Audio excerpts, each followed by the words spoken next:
Voltei. Vamos para a segunda parte então da nossa aula. Resolvemos aí alguns exercícios de inércia, não é isso? E vamos continuar. Agora eu sei que vocês já estão na sagacidade, com certeza vão fazer os outros com muito mais facilidade. Lembrando que as pegadinhas, os riscos aqui são em relação ao quê? Inércia, é um estado de equilíbrio do corpo, em que a força resultante é zero, se o corpo estiver em repouso ou com movimento retilíneo uniforme. Não esquece da segunda parte, tá bom? Vamos lá então. Aí, segunda parte. Qual será o primeiro exercício? Hum,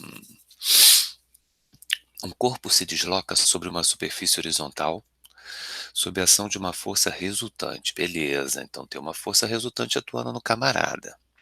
Subitamente, a força resultante que atua sobre o corpo se reduz a zero. Ou seja, tem uma força empurrando o objeto, de repente você vai e tira a mão. Como consequência, é correto afirmar que o corpo.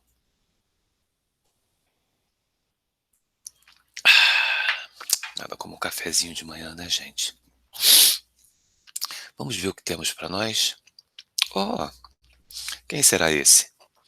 Olá, sou Aristóteles. Esse é claro que você olha que ele tá com a mão. Tá segurando ali uma luneta na mão, esse é o... Oi, eu sou Galileu. O que será que o Aristóteles e o Galileu estão fazendo nessa questão, minha gente? Bom, o Aristóteles fica com a letra A. Ou seja, você está empurrando um objeto, fazendo uma força resultante, de repente, quando você para de empurrar, ele para imediatamente. O Aristóteles defendia isso, lembra? Parou de ter a força, o objeto para. O que será que o Galileu acha que é? Ah, eu vou ficar com a C. Continua se movendo com velocidade constante. Interessante. E aí, o que vocês acham?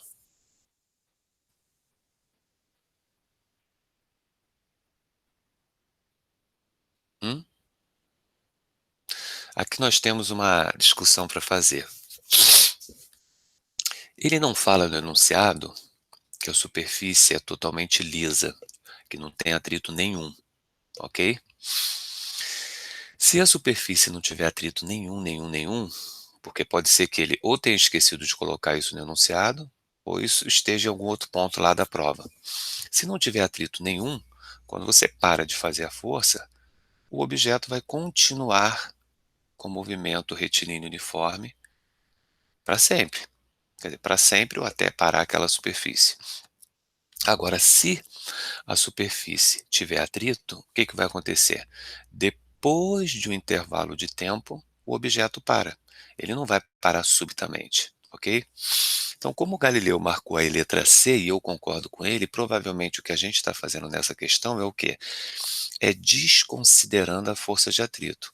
Aí você fala assim, pô, professor, mas é brincadeira isso, né? O cara não falou nada no enunciado, concordo com você. Se você estiver fazendo uma prova e ele não disser, aí a gente é obrigado a considerar que tem força de atrito. Então, no caso, nessa questão, se tiver força de atrito, o gabarito vai ser o quê? Para após um certo intervalo de tempo, ok? Não tendo força de atrito, que eu acho que foi a intenção, ele continua se movendo com velocidade constante, ok? Uma coisa a gente não pode marcar, a letra A, porque se você está empurrando um objeto numa superfície, de repente você para de empurrar, ele continua em inércia com aquela velocidade que ele tinha, então ele continua com aquela velocidade constante, ok? Então esse gabarito que eu vou colocar aqui, a gente está combinando agora, é um gabarito que eu estou colocando desconsiderando o atrito, tá certo? Então se você desconsidera o atrito, o gabarito vai ser que letra? C, continua se movimentando com velocidade constante. Tranquilo?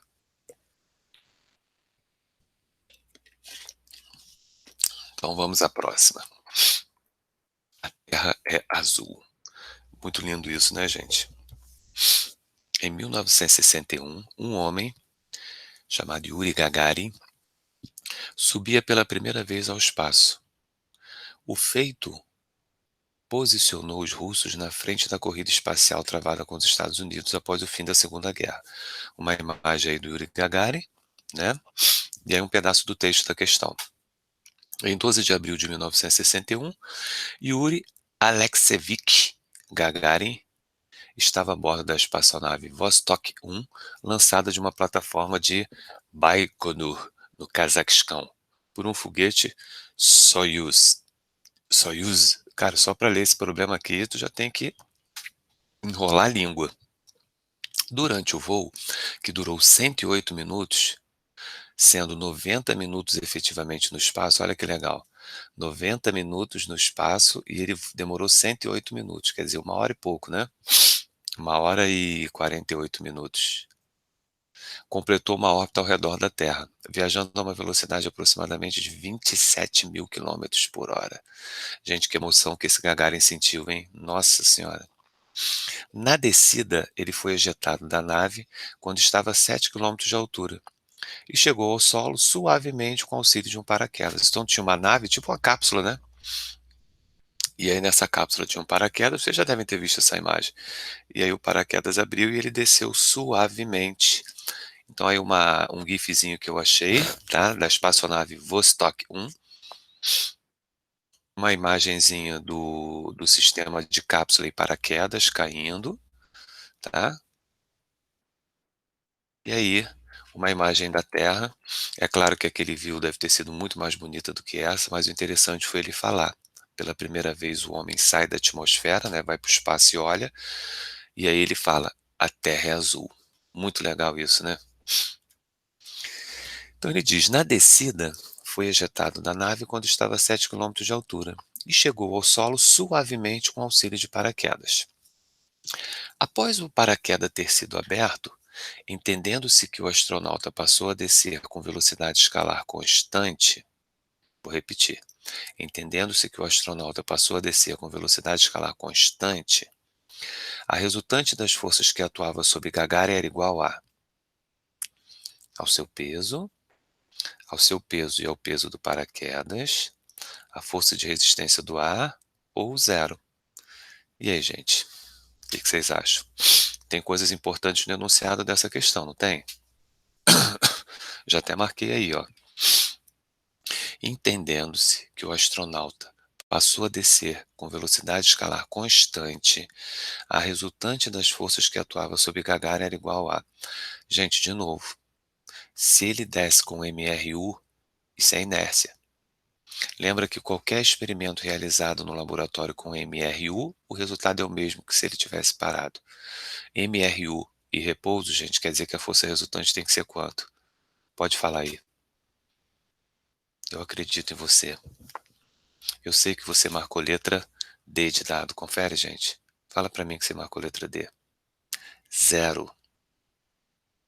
Zero. Zero. Gabarito letra D de dado. Ok? No início, quando a gente começa a fazer as questões de inércia, é muito comum a gente botar a letra A, a letra B, mas agora que a gente sabe que MRU quer dizer força resultante zero, MRU quer dizer que a soma das forças é zero, quer dizer inércia, a gente vai marcar a letra D. D de dado, zero. Foi? Tudo bom? Eu tenho certeza que se você assistiu minha aula de inércia, eu sei que você assistiu, você viu essa questão, você lembrou, porque na aula de inércia nós fizemos uma simulaçãozinha disso, lembra? A bolinha descia a rampa, pan, depois descia e ficava... Vamos ver, vamos ver. Sabe de onde é essa questão, gente? Enem. Exame Nacional do Ensino Médio. Para entender os movimentos dos corpos, Galileu discutiu o movimento de uma esfera de metal em 2 planos inclinados sem atrito, nenhum tipo de resistência aqui, e com a possibilidade de se alterar os ângulos de inclinação. Nós vimos isso. Esse experimento é famoso, é conhecido como experimento da rampa de Galileu. Sabe que essa rampa existe até hoje, né? Está no museu.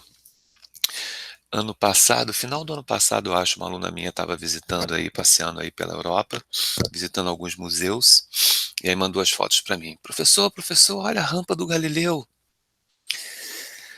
tem algumas pessoas que vão junto nessas minhas loucuras aí da física, e aí acaba que tira foto, manda pra mim, lembra da física, isso é muito gostoso. Vocês podem fazer isso também quando vocês quiserem. Eu não vou achar que vocês são malucos não, gente, fica tranquilo, tá bom? Na descrição do experimento, quando a esfera de metal é abandonada para descer um plano inclinado de um determinado nível, ela sempre atinge no plano ascendente, no máximo um nível igual àquele que foi abandonada. Ou seja, o que ele quer dizer? Vamos abandonar a bolinha aqui, ela vai descer,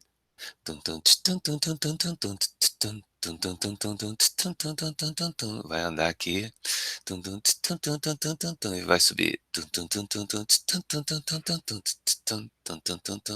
e vai subir até o mesmo nível, chegando no mesmo nível. Mas o que que acontece se a gente pega essa rampinha aqui e diminui a inclinação? Ela vai descer, vai subir até o mesmo nível. Até que chega uma hora que o Galileu diz: não, vamos botar essa rampa aí na horizontal. O que que acontece quando a gente coloca a rampa na horizontal? Se o ângulo de inclinação do plano de subida for igual a zero, o que que acontece com a esfera? Não, não, não, Homer. Se esconde não que tu é sinistro, rapaz. Tu vai descobrir. Qual é a opção correta? Bom, como não tem atrito, gente, vamos eliminar logo aquelas que são absurdas. A bolinha vai parar? Não, porque não tem nada freando ela. A bolinha vai acelerar? Não, porque não tem nada empurrando ela. Então a gente sabe que ela vai manter a velocidade constante na parte mais baixa, na parte reta, na parte horizontal. Então com isso a gente elimina a letra C, a letra D, a letra E. Ficamos entre a letra A e a letra B. O que que diz a letra A? Manterá sua velocidade constante, pois o impulso resultante sobre ela será nulo. Quando ele fala esse impulso resultante, quer dizer, ele está dizendo que a força resultante vai ser zero. Essa é boa, gostei. Mas vamos ler a letra B. Manterá sua velocidade constante, pois o impulso na descida continuará a empurrá-la. Ih, gente, isso é ruim, hein? A força que estava atuando, acelerando ela na descida, agora não existe mais, porque agora ela está na horizontal. Então não tem nada que continua empurrando ela. Aristóteles que pensava assim. Não tem nada que continua empurrando ela.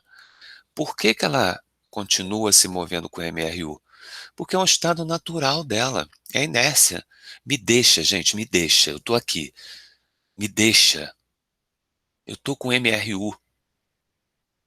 Nada vai me tirar do MRU. É meu estado de inércia. Me deixa.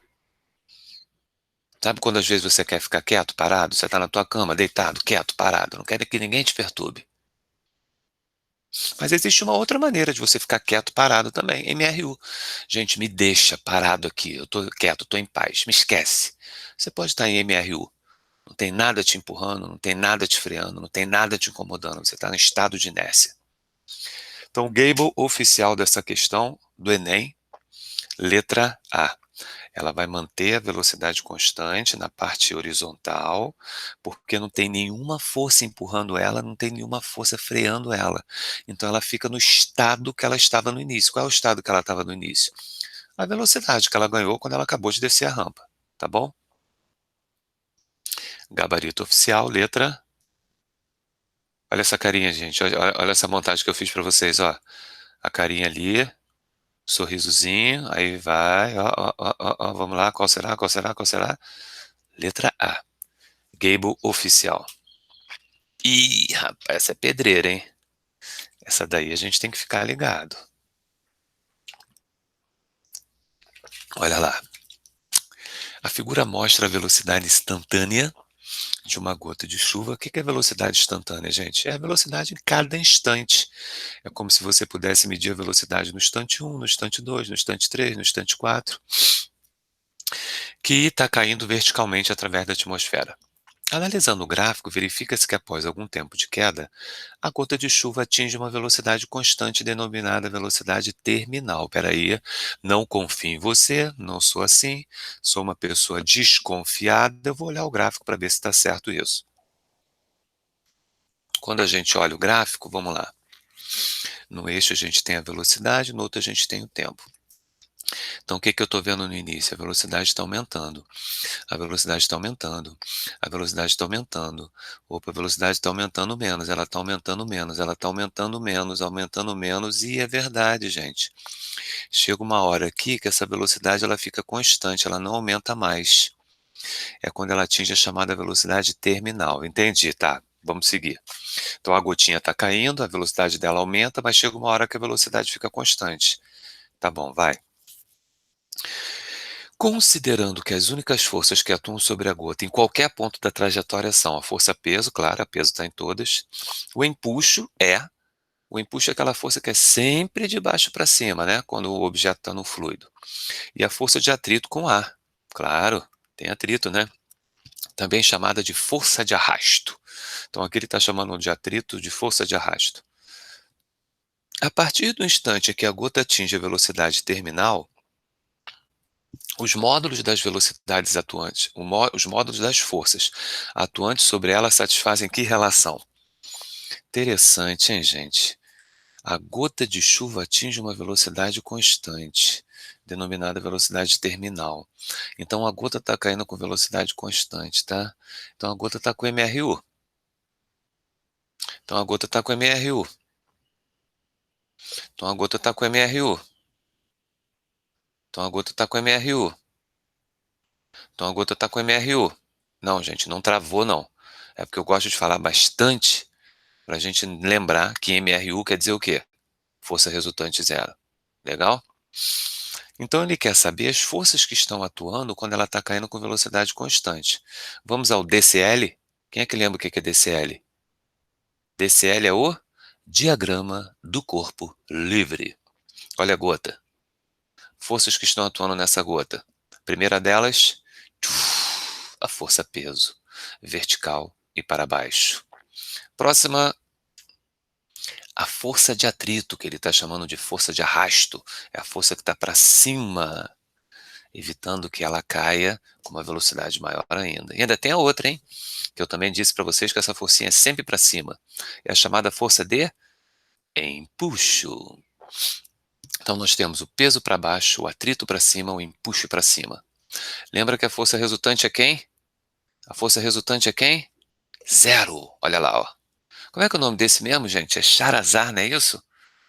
Eu sei que ele é famoso, hein? Eu tenho esse aqui no meu celular.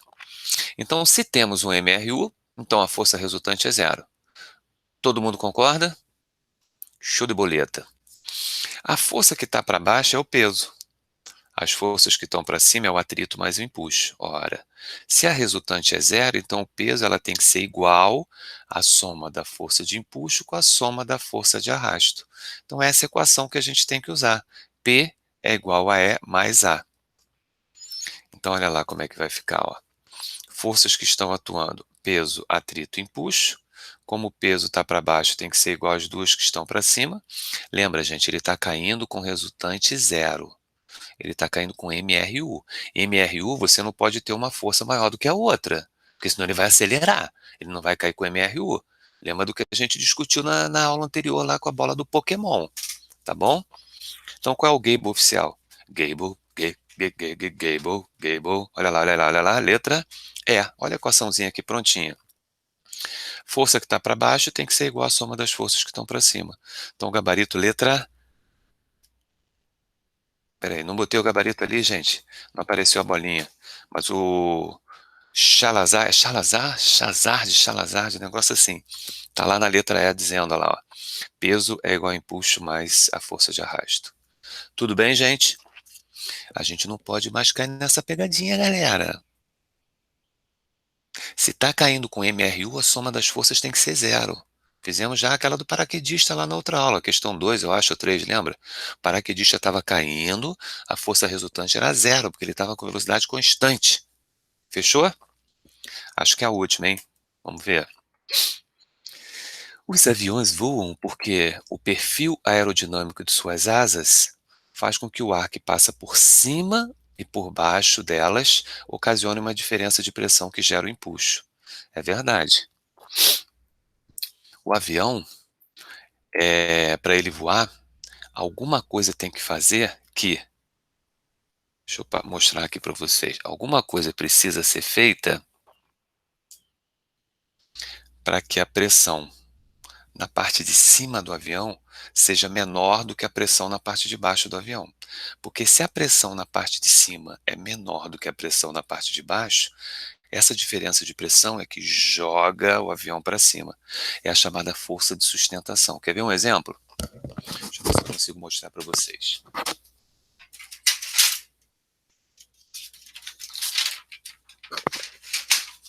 Vou pegar uma folha. E aí o que que eu vou fazer? Eu vou começar a soprar na parte de cima aqui, ó. Tem a parte de baixo da folha e tem a parte de cima. Quando eu sopro na parte de cima, eu aumento a velocidade do vento na parte de cima. Embaixo praticamente não tem, ok? Vento, ar em movimento. Só que existe uma coisa hidrodinâmica que é o seguinte: quanto maior for a velocidade do vento, menor a pressão. Então a pressão diminui com a velocidade do vento. Então o que que vai acontecer quando eu soprar a parte de cima da folha? Quando eu sopro a parte de cima, a velocidade do vento faz a pressão diminuir. Se a pressão em cima da folha diminui e a pressão embaixo é maior, a tendência natural é da folha subir. Quer ver como é que isso acontece? É a mesma coisa que acontece no avião.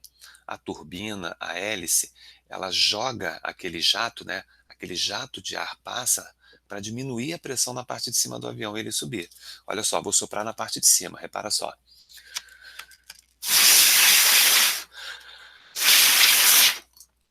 E o que que acontece? Quando você sopra, você reduz a pressão e automaticamente a pressão atmosférica embaixo, que fica um pouquinho maior, faz o avião subir.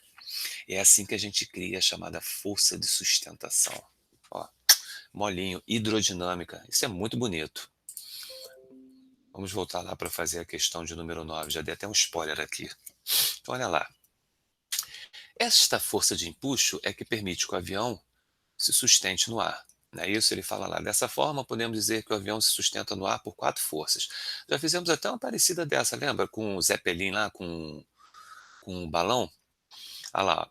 A motora ou de propulsão. Legal, que joga o cara para frente. A de resistência de ar ou do arrasto, que está para trás. O peso, claro, está para baixo. E a de empuxo, que a gente sabe que está para cima. Legal? Caso o avião voe em velocidade constante, gente, toda hora aparece velocidade constante, e permaneça na mesma altitude, quer dizer, ele está viajando com MRU.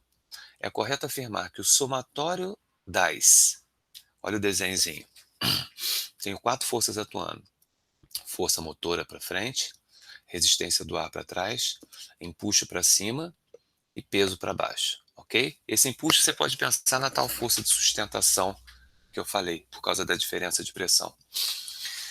E aí, gente, se ele está viajando com velocidade constante, movimento retilíneo uniforme, tá vendo lá? Ó, o que que a gente pode dizer? Que as forças horizontais e as forças verticais, elas precisam se anular. Ou seja, a força que está para frente tem que se anular com a força que está para trás. A força que está para cima tem que se anular com a força que está para baixo. Ok? A mesma situação que nós vimos naquele balão, no dirigível, lembra? O dirigível se movia para a direita e as forças numa direção zeravam, as forças na outra direção também zeravam. Então, o gabarito tem que ser letra C, de sapo. Então, lá, é correto afirmar que o somatório das forças horizontais e verticais é nula. Então, quando ele somar as quatro forças, tem que dar zero. Tranquilão, gente? Resultante é zero. Gabarito, letra C de sapo. É isso, gente. Teremos aí uma próxima missão. Vamos ver o que vem pela frente, né? Vai continuar e eu tenho uma tarefa importante para vocês. Quero que vocês assistam esse vídeo. Tem 5 minutos e 59, mas eu preciso que vocês tomem cuidado, porque tem várias versões dele na internet, e eu quero que você veja exatamente uma, que está com a própria voz do Carl Sagan, está muito legal, tá bom? Você vai colocar no YouTube assim, ó, nós estamos aqui, o pálido ponto azul. Deixa eu botar no YouTube, para você ver qual é que eu quero que você veja, tá bom? Olha aqui, ó. Deixa eu botar aqui, ó. YouTube. Vai digitar aqui em cima. Ó. Pálido, ponto azul. Já apareceu aqui, tá vendo? Ó? Clica nesse aqui, ó, para mim foi o terceiro, ó, tá vendo? Olha aqui, ó. Nós estamos aqui, pálido ponto azul legendado. Tá vendo? Aparece essa aqui, ó. Clica e assiste. Eu tô pedindo para vocês assistirem isso justamente por causa daquela questão que nós fizemos aí do Yuri Gagarin, e quando ele observa pela primeira vez, né, que a Terra é azul. E aí tem esse texto muito famoso do Carl Sagan discutindo isso, em que ele chama a Terra de um pálido ponto azul no espaço, né? Eu acho que vale a pena assistir, vocês vão gostar muito, tá bom? É isso. Terminamos aí o princípio da inércia. Ah, Sandro, você passou exercício de quê para a gente fazer essa semana? Exercício de inércia. Mais 3 ou 4, sem estresse. Tenta acertar esses 3 ou 4, tá bom? Não botei o gabarito. Por favor, me entenda de propósito. No início da aula que vem, porque não tem que fazer conta, é só marcar. Eu acho que é essa é a questão teórica. Tem uma que parece que tem uma continha para fazer, mas é simples. No início da aula que vem, eu vou corrigir as 4 da semana que vem. E aí eu queria muito que você fosse com o papel lá, tudo com a resposta para a gente corrigir junto e para vocês perceberem o quanto foi importante essas 2 aulas. Eu tenho certeza que você vai conseguir acertar as questões, essas 4 que eu pedi para você fazer. Tenho certeza absoluta. E aí sim, a gente bate o martelo, entendemos a primeira lei de Newton e vamos para a segunda semana que vem, tá bom? Meus queridos, foi um prazer dividir o mesmo espaço-tempo com vocês. Estou morrendo de saudade e logo, logo nos veremos. Tenho certeza, tenho fé que isso vai acontecer, tá bom? Beijo no coração de todos e vou interromper a gravação. Excelente semana para vocês, gente. Valeu!